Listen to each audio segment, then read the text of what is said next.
Hey everyone, it's Klaus here.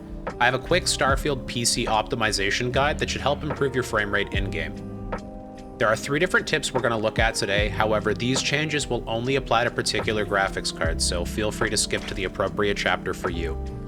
If you have an RTX 30 series or newer card, all 3 tips apply to you. If you have an RTX 20 series card, only tips 2 and 3 will apply to you. And if you have an AMD GPU or any other graphics card, only tip 3 applies to you. However, you'll be pleasantly surprised at how much of a difference it makes. And if you'd like to see a before and after of all 3 changes, please stick around until the end of the video. For tip number 1, we're going to be enabling a relatively new Nvidia performance feature called Resizable BAR. This requires an RTX 30 series or newer card and a supported CPU like Intel 10th Gen or newer, or a Ryzen Zen 3 system. You'll need to ensure that your motherboard's BIOS has Resizable BAR enabled. Google your motherboard's model for specific instructions on how to enable Resizable BAR. This might require a BIOS update to your motherboard, and you might also have to update the firmware of your graphics card using Nvidia's Resizable BAR tool. Comment below if you have any issues with either of these, and I'll try my best to help. Once your BIOS is configured, the latest game-ready driver, version 537.34, should automatically enable Resizable BAR. However, if you're using a studio driver or an unofficial driver, we'll use Nvidia Inspector to enable it. Download and run Nvidia Inspector from the link in the description. Navigate to starfield.exe from the dropdown. We're going to ensure that rebar is enabled right here.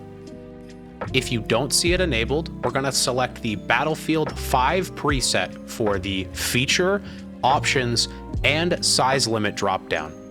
Once it's done, we can click apply and we're ready to go. Tip number 2 applies to all RTX cards, including a 20 series card. We're going to be installing the DLSS community mod. Now, Bethesda has announced official DLSS support in a future update. So in the meantime, why should we have to wait? For the DLSS community mod, there are 3 files that we have to download. Number 1 is the Starfield upscaler, either reshade or standalone. I've just been downloading the reshade version. The next file is the upscaler base plugin, which is required for the Starfield upscaler to work. And the last file that we'll be downloading is the Nvidia DLSS DLL file. Version 3.5 is what's currently listed in the archive on Tech PowerUp, so we'll download that. Once all 3 files are downloaded, we need to open the root directory for Starfield. That's the folder that contains the .exe for Starfield. We're going to start by opening the zip file for the Starfield upscaler and dragging in the contents of that folder into the root directory. That's going to create a mods folder for us. That's what we want.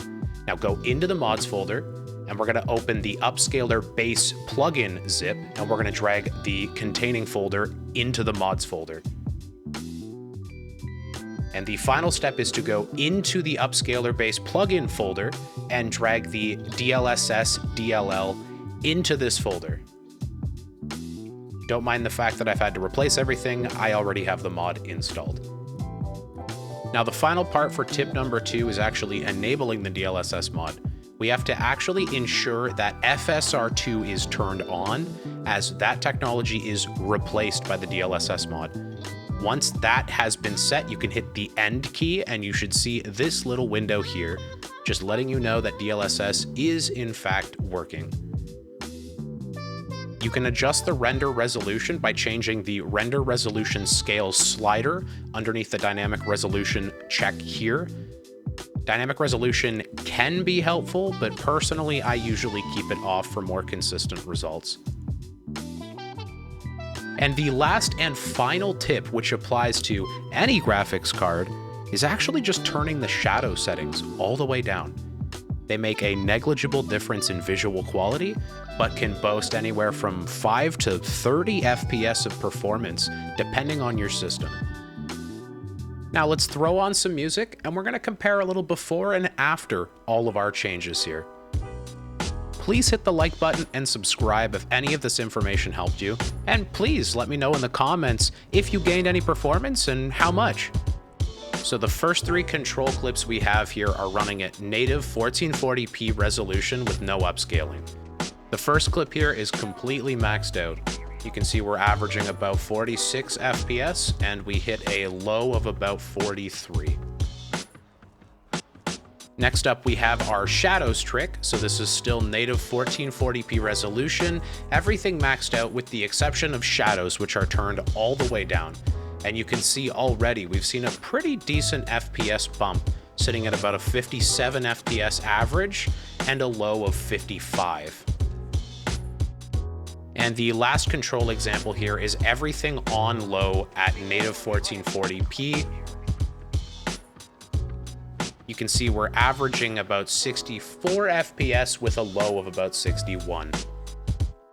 Now, after we've made the 3 primary changes to the game, we're going to try this again on Ultra. However, we're going to be running at 75% resolution, which is 1080p, upscaled, but fully maxed out. You can see we're averaging about 51, 52 frames per second, and we hit a low of 45. Now, same settings as before, completely maxed out with the shadows turned all the way down, still at 75% render resolution, which is 1080p. And you can see that we're averaging about 66 FPS with a low of about 64 FPS. And finally, we'll run it on the absolute lowest setting, still at 75% render resolution, which is 1080p, but everything else on low. And we're sitting at around 77 average FPS with a low of 74.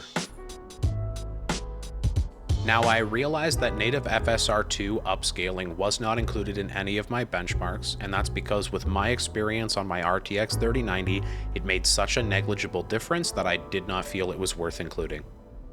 Thank you so much for making it to the end of the video. I really appreciate you sticking around, and if this information helped you at all, please like and subscribe and let me know in the comments just how much of a performance boost you were able to see. Thanks for watching, everybody. Have a nice day.